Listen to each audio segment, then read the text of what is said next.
Assalamualaikum warahmatullahi wabarakatuh. Perkenalkan, nama saya Ali Rahmawati. Saya dari Tadris IPSB. Di sini saya akan membuat video untuk memenuhi tugas mata kuliah dari studi hadis yang diambil oleh Bapak Alfian Dani, yaitu presentasi dari pertemuan 1 hingga pertemuan 13. Yang pertama, saya akan berpresentasi tentang bentuk-bentuk hadis. Di sini saya akan membahas 5 poin, yaitu yang pertama pengertian hadis, 2 pengertian sunnah, 3 pengertian khobar, dan 4 pengertian asar. Yang terakhir yaitu struktur hadis. Yang pertama saya bahas adalah pengertian hadis menurut bahasa. Hadis menurut bahasa diambil dari kata masdar, yaitu hadasa, hadisa, yahdusu, yang berarti ucapan atau sebuah pembicaraan dalam alam semesta atau agama dan keyakinan. Sedangkan menurut istilah hadis yaitu segala perbuatan, perkataan, kejadian, peristiwa, masalah, dan lain sebagainya yang dilalui dan dilakukan oleh Nabi. Itu membahas tentang sunnah. Dalam bahasa Arab, sunnah memiliki arti kebiasaan, biasa dilakukan atau sering dilakukan. Juga yang ada yang menyebutkan sunnah itu peraturan, arah, dan juga cara bagaimana seseorang melakukan tindakan dan mengambil sikap hidup yang benar. Yang selanjutnya yaitu khobar. Khobar merupakan istilah lain dari hadis ataupun sunnah. Secara bahasa, khobar berasal dari bahasa Arab, yaitu khobar yang berarti berita. Dan secara istilah, khobar yaitu sama dengan pengertian hadis, yaitu segala sesuatu yang bersumber dari Nabi. Tapi ada perbedaan, yaitu kalau khobar yaitu segala sesuatu yang bersumber dari Nabi, sahabat Nabi, tabi'in, dan tabi'in. Yaitu asar. Secara bahasa, asar merupakan sisa sesuatu, sedangkan secara istilah asar adalah sesuatu yang bertumbuh terhadap sahabat dan juga tabi'in, baik berupa perilaku ataupun perkataannya. Poin kelima yaitu struktur hadis. Struktur hadis terdiri dari 4, yaitu yang pertama sanad, matan, rawi, dan muharrid. Sanad secara bahasa yaitu sandaran atau sesuatu yang menjadi tumpuan. Yang kedua matan merupakan isi yang terdapat di dalam hadis tersebut. Yang ketiga yaitu rawi adalah orang yang mengutarakan atau yang mencatat. Yang keempat yaitu mutaharris adalah seseorang yang mengeluarkan, menyalurkan, ataupun mencatat apa saja yang diperoleh dari gurunya. Selanjutnya yaitu pada pertemuan kedua membahas tentang sejarah perkembangan hadis. Yang pertama di sini saya hanya membahas 2 poin, tetapi masing-masing poin memiliki cabang. Yang pertama adalah perkembangan hadis pada masa Rasulullah. Periode Rasulullah SAW merupakan periode pertama sejarah pertumbuhan hadis. Periode ini terhitung cukup singkat bila dibandingkan dengan masa-masa berikutnya.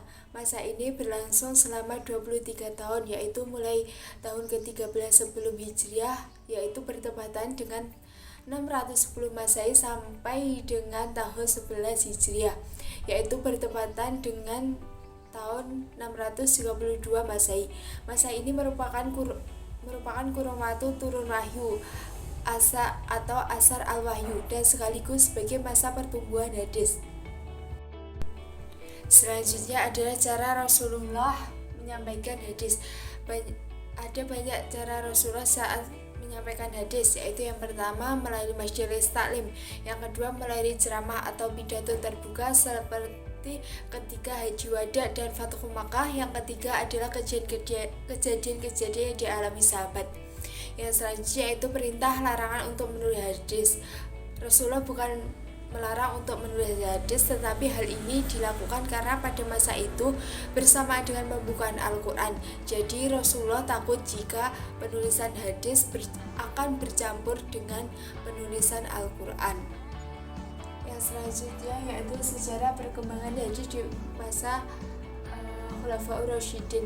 Yang pertama yaitu Abu Bakar. Pada saat Abu Bakar yang pertama kali menunjukkan sikap kehati-hatiannya dalam meriwayatkan hadis. Yang kedua yaitu Abu Bakar selalu menghadirkan saksi saat periwayatan hadis. Yang ketiga adalah Abu Bakar hanya sedikit dalam meriwayatkan hadis.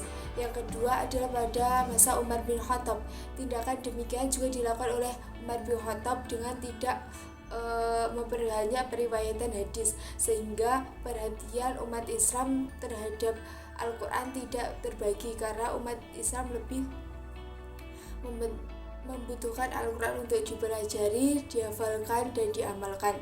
Kebijakan Umar bin Khattab melarang para sahabat Nabi untuk memperbanyak periwayatan hadis itu sesungguhnya tidaklah berarti bahwa Umar bin Khattab melarang para sahabat dalam meriwayatkan hadis atau memperbanyak hadis. Larangan Umar bin Khattab ini sesungguhnya tidak tertuju pada periwayatan hadis itu sendiri, tetapi dimaksudkan agar masyarakat lebih berhati-hati dalam meriwayatkan hadis, sama seperti yang dilakukan oleh Abu Bakar. Ya, selanjutnya perhatian masyarakat terdapat Al-Quran tidak terganggu. Selanjutnya yaitu pada Khalifah Utsman bin Affan.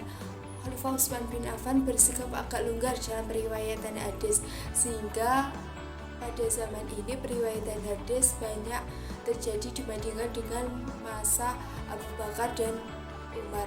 Meskipun dalam khutbahnya beliau pernah menyerukan kepada umat Islam agar lebih berhati-hati dalam melakukan periwayatan hadis dengan cara tidak meriwayatkan hadis yang tidak diriwayatkan pada masa Abu Bakar dan Umar. Tetapi selain itu tidak terlihat pengaruhnya begitu besar, sebab pribadi Utsman bin Affan pun memang tidak sekeras pribadi Umar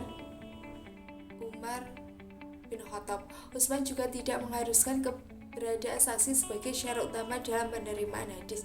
Jadi pada masa Khalifah Utsman bin Affan ini periwayatan hadis pun tidak seketat ataupun pada masa Abu Bakar dan Umar.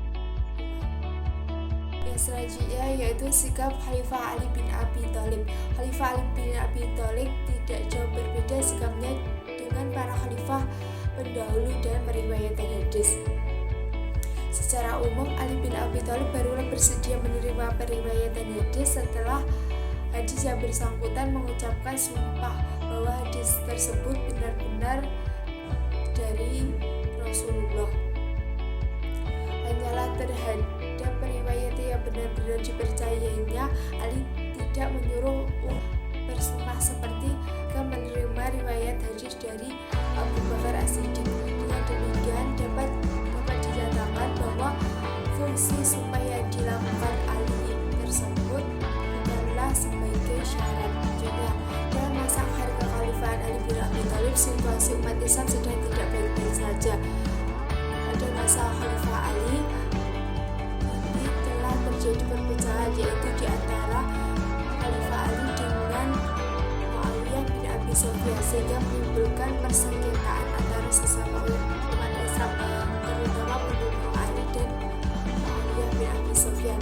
Persengketaan tersebut pada akhirnya melahirkan sekte-sekte baru dalam agama Islam yang menjadi cikal bakal munculnya hadis palsu. Yang selanjutnya yaitu pertemuan keempat kita membahas tentang kodifikasi hadis. Yang pertama di sini saya membahas tentang 3 poin, yaitu yang pertama pengertian kodifikasi hadis, yang kedua rikra untuk mendapatkan hadis, dan yang ketiga kodifikasi hadis secara resmi. Yang pertama kita akan membahas pengertian kodifikasi hadis. Kodifikasi hadis dalam bahasa Arab dikenal dengan al-tadwin, yang berarti codification, yaitu mengumpulkan dan menyusun. Sedangkan menurut istilah kodifikasi hadis adalah penulisan dan pembukaan hadis Nabi secara resmi yang berdasarkan pada perintah khalifah dengan melibatkan beberapa personil yang ahli dalam bidang hadis, bukan dilakukan secara individual ataupun demi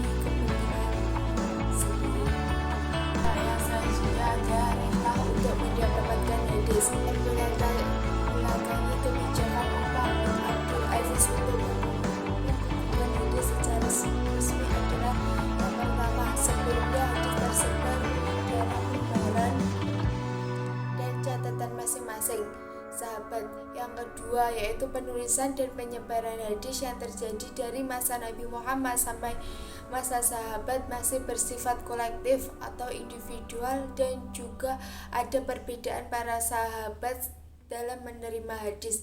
Yang ketiga yaitu semakin meluasnya kekuasaan Islam ke berbagai negara yang kemudian memiliki pengaruh besar pada 3 benua. Yang keempat yaitu banyak bermunculan hadis-hadis palsu, terutama setelah wafatnya Khalifah Ali bin Abi Thalib sampai pada masa dinasti Umayyah. Yang selanjutnya adalah kodifikasi hadis secara resmi.